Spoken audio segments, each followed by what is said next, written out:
We just got to stop quitting when we get to the wall. The wall is the opportunity for you to keep pushing through. It's the opportunity for you to knock it down so that you can achieve ultimate success, that you can achieve what it is that God has for you in your life. To the Cultivate Podcast, I'm your host, Laurel Komolzak.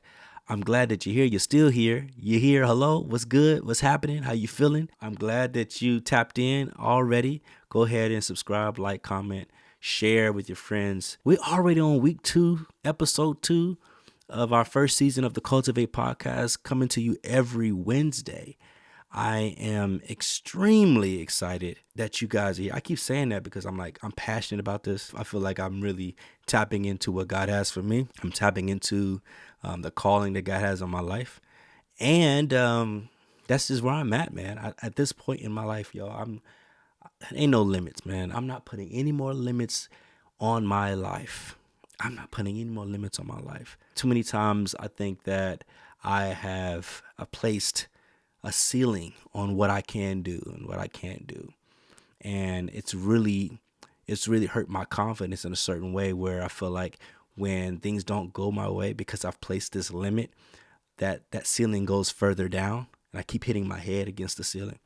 And I feel like sometimes it gets to a point where I'm crushing myself based off of the limits that I've placed on myself. And so at this point in my life, man, at this stage of my life, no limits, man. No limits. I'm ready. I'm pumped. I'm primed. I'm primed for this. But I wanted to talk about something today before I even go into cultivation and all that stuff. Today, I really want to talk about hunting. And I know it's a weird topic to talk about, but this podcast is mainly for men, but women can tap in too.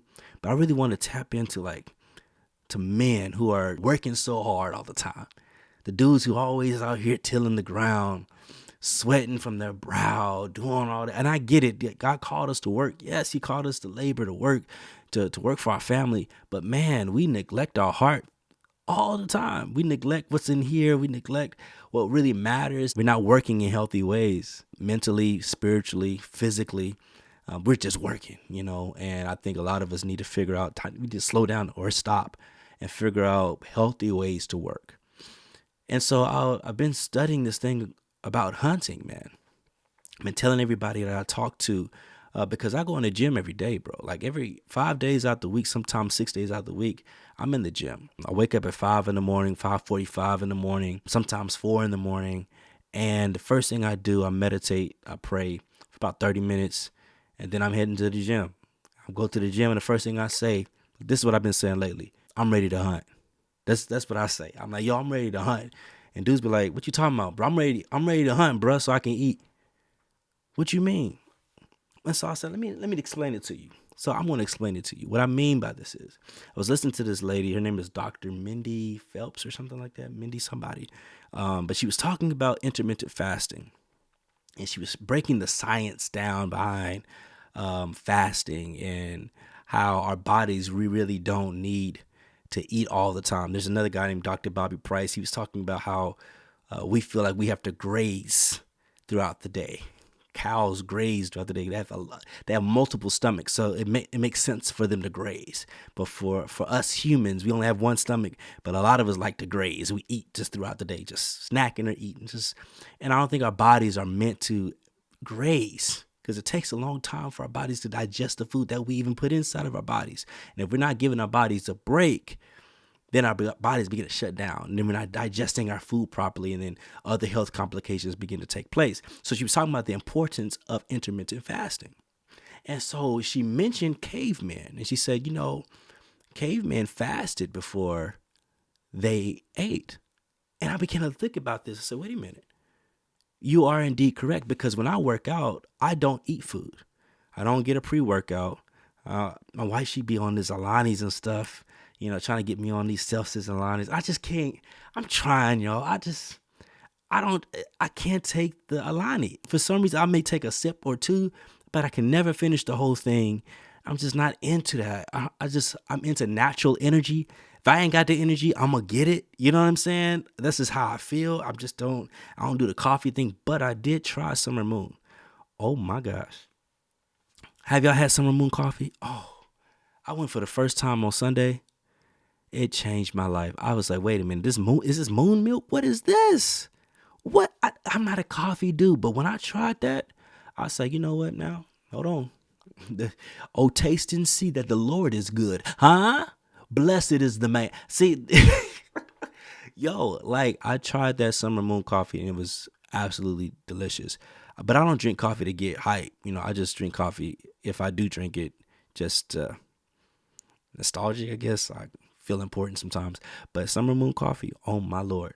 But in any case, I don't drink anything. I don't have a pre-workout. I go and I do this performance training and I beat my body up when I get in there. And we began to study cavemen. And back in the day, there was no refrigerator, there were no freezers, there were no storage regarding like cold storage for food or anything like that, pre-workouts. They got up and they went out into the field and into the forest to hunt food before they ate. They didn't have no food in the pantry. They had to go hunt for food, hunt for buffalo and all that kind of stuff so that they can get a kill, get the food, bring that food back home, cook the food, and then eat. Now that could take hours. So you mean to tell me a man can survive waking up early in the morning at the brink of dawn, hunting for food, and he may not get food that day, but his body is primed and motivated to go after whatever it is so that his family and that he himself can eat? He hunts like that? And you mean to tell me that our bodies are engineered and wired to be able to understand that concept, that scientifically our bodies begin to create testosterone within, that we can be able to gather the strength to hunt, to try to find food and try to find buffalo and deer and doe and all that? Our bodies are primed to understand that concept where it goes into survival mode. But we ain't thinking about how much we're starving. We're thinking about how we're gonna get it. See, too many of us, we're thinking about we're starving. Oh, I'm hungry. I need some food. I need some water. And I talked about last podcast about comfortability. We want to be comfortable all the time. And so we're always thinking about, I can't do it because I'm hungry. I can't work out like that because I'm hungry. I can't. Well, back in the day, bro, like there wasn't no comfort. There wasn't no focusing on I'm starving. They were focusing on surviving. How they gonna get this bread for their families? And I feel like when I wake up in the morning, man, I feel like, yo, I'm hunting. When I wake up in the morning, I don't need no food, bro. I don't need no pre-workout. I don't need no Alani. I don't need none of that, bro. I'm trying to get in so that I can. And the crazy thing about it, like sometimes I can go in there and I feel weak. But as the workout continues, as I continue the workout, for some reason I get stronger. For some reason, like I get bigger. I get faster. Like I lift more weight. I'm just like, yo, what is this? I ain't got nothing is in my system but some water. Ain't nothing in my system but some water.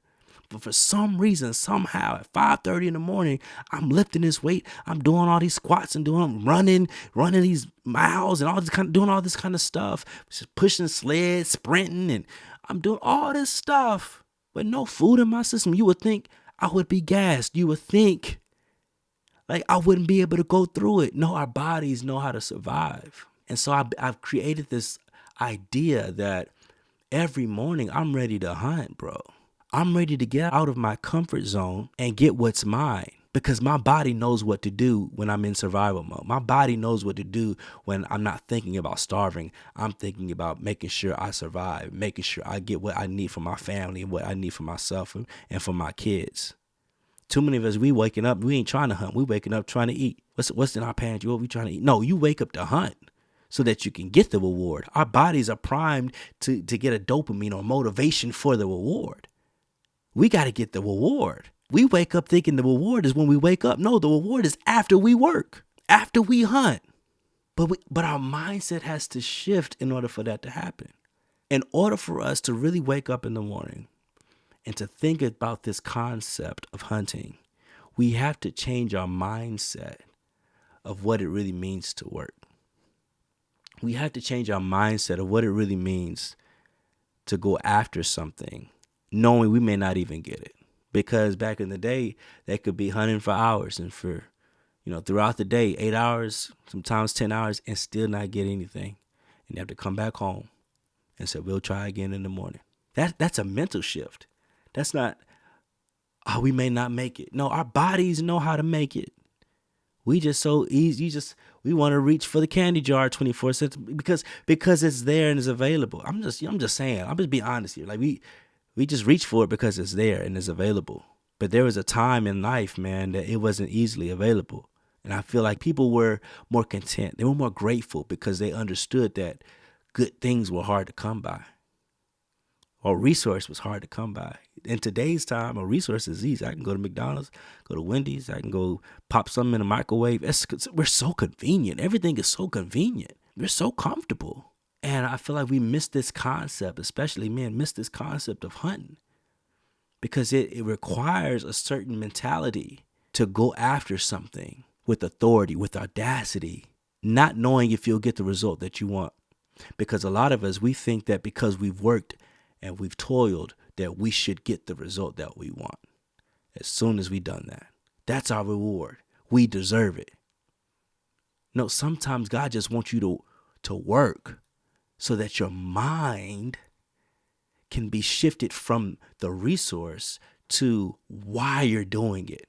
Why are you hunting? They were doing it for their families, so they make sure their families are good. They weren't hunting just because it was just, back now we hunt because of sport, because we got everything, But at that time, they were hunting for their families. They wanted to make sure they ate.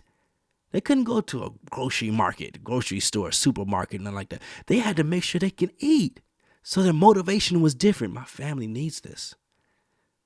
My family needs this, man.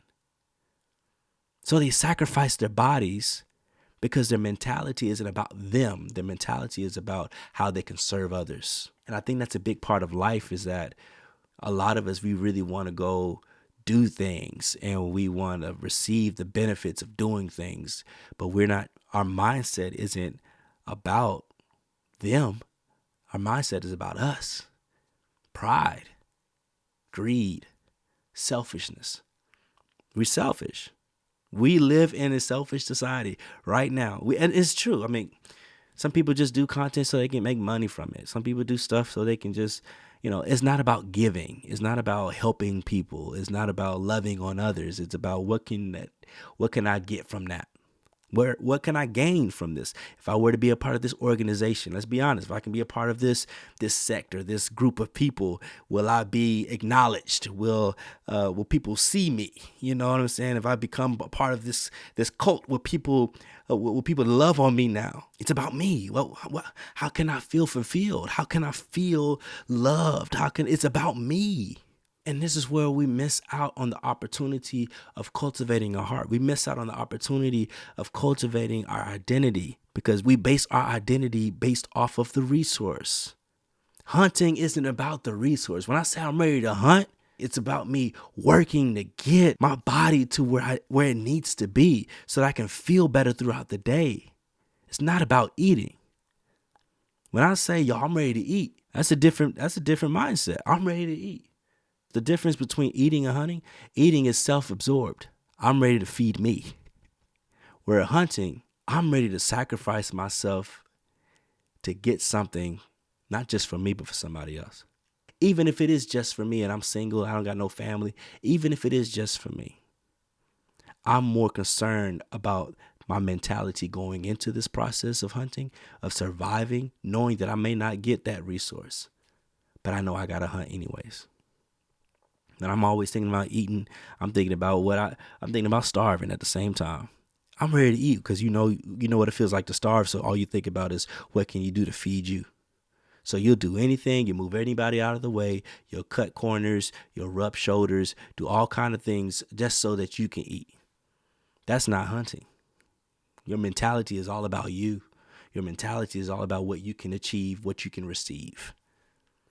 We have to change that. That's the matter of our heart that we have to work on. Where is our heart in all of this, man? Like, I don't work out just to go on the beach and show my body. No, I work out so I can be healthy. I've seen a lot of unhealthy things in my families. I don't know about you. There's been a lot of health complications that I've seen in my families whether it's cancer, whether it's diabetes, heart failure, where there's all kinds of different things that happens in my bloodline, in my family. I don't want that for me. I don't want that for my family. I don't want that for my wife. I don't want that for my kids. So I got to be an example. Get up in the morning and make sure I'm killing my body. I'm hunting. I'm working out so that they can see that you can be healthy, that you can work for something else other than just money, other than just yourself. I'm trying to break generational curses out here. You know what I mean? I'm trying to do something different that nobody's ever really done in my family. So my motivation is a little different. So when I say I'm ready to hunt, it's a different motivation. It's like, yo, I'm ready to hunt, bro. I'm ready to enjoy this experience, this process of killing and sacrificing my body. I am ready for this workout. I know it's going to be hard. I ain't got nothing in my system to even prepare me for this. But I'm ready to enjoy this process. And I think that a lot of people wake up not ready to enjoy the process. That's why they wake up depressed. That's why they wake up angry and upset. And, oh, I got to do this again. Oh, I got to do that again. I got to see them again. And you wake up just half-heartedly, I don't know if I can do this anymore. Because your motivation is in the wrong thing. Your motivation is in eating and not hunting, because God wastes nothing. He doesn't waste the boredom that you have on your job. He doesn't waste your suffering. He doesn't waste your pain. He doesn't waste miracles. God doesn't waste anything. And so when you wake up complaining, and you're basically telling God, I'm just going to discount the small miracles that you've done in my life. I'm not ready to enjoy the process that you have for me. I'm just going to forget about all that stuff. You know what I'm saying? Like we have to really understand what it really means to go after something, knowing we may not receive a promise from it. Moses went after the promised land. He took the people, the children of Israel, to the promised land. But he was not able to enjoy the harvest of the promised land because of his own sin. But he had to go through the process. That's a hard thing, to go through the process, to hunt, to go through the process and not even receive the reward.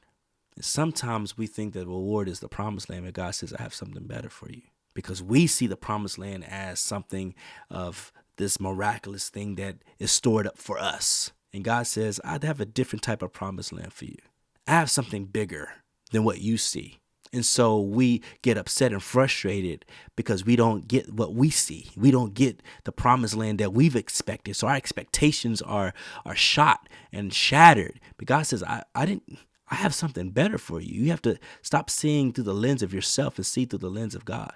See through the lens of faith, not through the lens of your own sight and your own expectations and your own desires. If we were to be connected with God, God would give our heart's desires. We would desire what he desires. But a lot of us, because we eating, because we're self-absorbed, we have our own desires. We don't ask for God's desires in our heart. So we can't see what he sees for us. Because if we enjoyed the process, we say, even though I didn't get what I wanted, you got something better for me. I'm just glad that I went through the process, because you waste nothing. God wastes nothing in our life. So if I had to go through that and get nothing from it, I don't think I really got nothing, because God has something better for me. I learned something in that process. I learned something in that growth experiment. I learned something when I got beat and crushed in that area, when I got abused and talked about. I learned something in that. God didn't waste that. He grew me from that. Now I can tell people and help others get through their abuse and get through their struggles and get through their frustrations. God didn't waste anything. I have a testimony to tell somebody how to grow. I have a testimony to tell somebody how to cultivate their life. I have something within me now to help others. God didn't waste that. That's my promised land. We thought it was something else, but God said, I got something bigger. I got something better for you. I'm supposed to be a millionaire. The way you are right now, you won't be able to handle $100. So yeah, you're in this process of struggle so that you can be able to handle what it is that I'm going to give you. So we got to cultivate you. We got to build your heart. We got to help you to enjoy the process. These people who win marathons and all that stuff, they're enjoying the process. The marathon is a bonus. Winning is a bonus. The excitement is not from winning the chip. The excitement is from enduring the process to get to the chip. That's why people break down and cry, because of what they endured to get there. It was the process that made them excited. It was the process that made them feel, oh my God, I can't believe I did this. It wasn't the chip. It wasn't them getting the food. It wasn't them getting the trophy. It was the process. It was the hunt. That's what got them fulfilled. The reason why many of us are not fulfilled is because we are not excited about hunting. And this is an interesting thought, honestly. For some people may not be able to handle this particular thought. It's really deep. You really have to think outside of yourself to think of it in this context. But I believe that because we're cultivators, I believe you understand what I'm saying. I think you're taking notes and you're taking this home yo, this makes a lot of sense. I really want to do a 5K, 10K, and I want to run a half marathon. One day run a marathon. I don't know if that's going to happen, but I'm speaking into existence. I will run a marathon one day. And I've never done a 5K. I used to hate running, guys. Running is not my thing. But I really want to try it. I wouldn't even try a 5K or a half. I just want to try it just to see. Just to see what it feels like. But I believe that in order for me to really enjoy the end result of it, I'm going to have to love the middle pieces of it. I said this before in another podcast. We have to enjoy the B, C, D, E, F, G, H, J, K, L. We have to enjoy the middle letters in the alphabet before we get to Z. If we're focused so much on Z, if we're focused so much on the result, we won't be able to enjoy the result once we get there because we've forgot about what's in the middle. Some of us may not even get to Z if our focus is on Z all the time because we're forgetting the process of what it takes to get there. There's a process, there's a preparation that happens. There's a nurturing that takes place in order for us to get to our final destination. In order for our business to grow, there's a preparations process. If we're going to start a business, we have to first understand that there's going to be a growth process. There's going to be a process of stagnation. There's going to be a process of plateau. There's going to be a process where we're going to have to figure out how to get out of this hurdle. There's going to be a process of learning, of failing, of learning again, of failing. Life is about successes and failures. But before we get to success, we have to know what it feels like to fail in order for us to enjoy the success. So too many of us would negate the process because we don't want to fail. But failure is a part of it. We don't want to fall. We don't want to go through frustrations of disappointment. We don't want to go through rejection and abandonment. We don't want to go through that. But that's a part of the process. If you enjoy the hunt, you're going to automatically know that comes with the territory. Success becomes much sweeter once we enjoy the process, the learning process of the failure, because it's not really a failure if you've learned something from it. A lot of us I'm taking all these L's. Well, if you think of it that way, yeah, you're taking a lot of L's because you're not learning. If I learn from it, it's not really a loss. It's actually a gain. It's actually a win because I learned from it.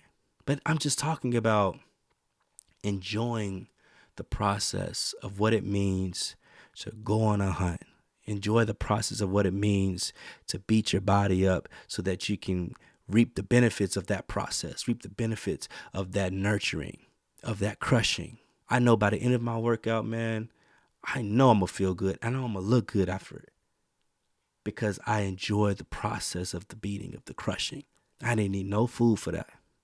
My body knew exactly what to do. I knew how to trust that instinct to push through the pain, to push through that hard process, to push through the crushing, to push through when that pressure, to push through that. And my body knew what to do. My mind knew what to do, but I had to get my mind right. I had to change my focus on what it meant to hunt. So this is about, man, growing past your fears, growing past the pain, growing past what it feels like or what it means to really achieve success.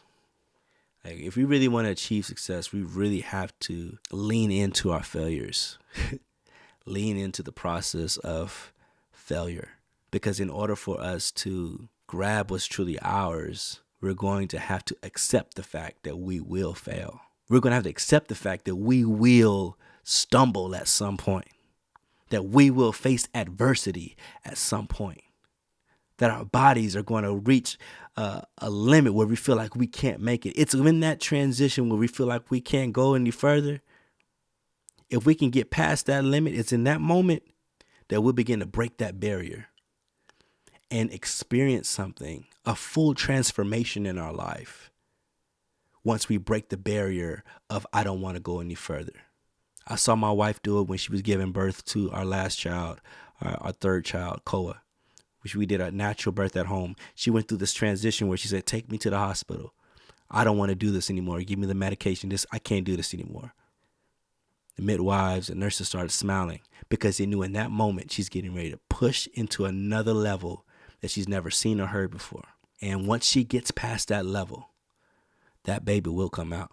I call it the birthing before the birthing. Pushing past the level where we feel like we can't push through, but the more we push through what we feel like we can't get through, that's when birthing takes place. Once we get past that barrier and push past that wall, you'll see another birthing. You'll see another level of success. You'll see another beautiful thing come out because you've birthed something before the birthing. You pushed something before the real thing came out. And that's where the beauty of it comes in. That's all about the process. That's all about growth, man. That's all about nurturing. Accept and embrace the birthing before the birthing. Don't get to a point where you feel like you hit a wall. If you feel like you hit a wall, keep pushing because you're right where you need to be. Too many of us turn around. Too many of us say, oh, that's a wall. I can't do that anymore. We turn around and then we give up because we feel like that was the end of the road. No, that was just an opportunity for you to knock down that barrier, to knock down that wall. That was an opportunity for you to kick it down. That's the only reason why the wall is there, to give you the opportunity to knock it down. The wall is not there for you to turn around. It's there for you to walk through it. God has given us power. He's given us faith to walk through mountains, to push through mountains, man. Like, we got to make sure we man up and say, you know what? Just because a wall is in front of me doesn't mean I'm going to stop. I'm going to keep going. Either I'm going to climb over it, I'm going to walk through it, one or the other. It's the birthing before the birthing. It's a transition. So every time you see a wall, that's when you know, okay, I hit a brick wall. Okay, cool. What can I do to knock this wall down? What can I do to overcome? Because I think I'm right where I need to be. We just got to stop quitting when we get to the wall. The wall is the opportunity for you to keep pushing through. It's the opportunity for you to knock it down so that you can achieve ultimate success, that you can achieve what it is that God has for you in your life. I'm teaching you how to cultivate your life. Break down the wall. Don't turn around. Break it down. This is part of the process. I just want y'all ready for the hunt, bro. That's it, man. Every time you work out, man, I want that word in your heart. I'm ready to hunt. You know what I'm saying? I'm ready to hunt. Every time you get to the gym, I'm ready to hunt. You don't need no food. Wake up in the morning and go. It'll change your life. I'm ready to hunt. I need a pre-workout. You don't need no pre-workout. Go ahead and get it. I gotta get some energy. Your body got it. Your body know what to do. I feel a little weak right now. Your body, it'll strengthen you up. Your body will strengthen you. You'll know. It'll kick in. Testosterone kick in. You'll get a dopamine hit. Trust me. Get ready for the hunt, y'all. Enjoy the process. And regardless if the promise gets to you or not, just know that God doesn't waste a thing. And so I hope y'all enjoyed that one. That's my 30 minutes. Y'all know I said 30 to 45. I don't want to go above that. You know what I'm saying? So, yeah, man, enjoy the process, man. Get ready to hunt and let's get it. You feel me? Let's get it. Let's go. We ready. We here. Let's go. So wake up in the morning. Let's go hunt, man. So cultivators, I'm glad that you tapped in. Y'all already know the deal. Go ahead and like, comment, subscribe, and share. And tell your neighbors, tell your family about this podcast. Tell your friends, tell your boys, tell your homies, tell your lady friends, tell your husbands about this podcast. And I think it's going to change your life. And next week, we're really going to talk about some tips, man, and really some tips on how to cultivate your life on another level. We're going to be talking about preparation. We're going to talk about sowing seeds. We're going to talk about, breaking the weeds, breaking the soil and harvest. What does harvest look like? And what does threshing looks like? I have a great revelation on threshing wheat, bro. It's always incredible. I can't wait to share that with you. So it's going to be great. I'm glad that you tapped in thus far. And man, I hope you have a beautiful day. Be blessed. Love y'all. Peace.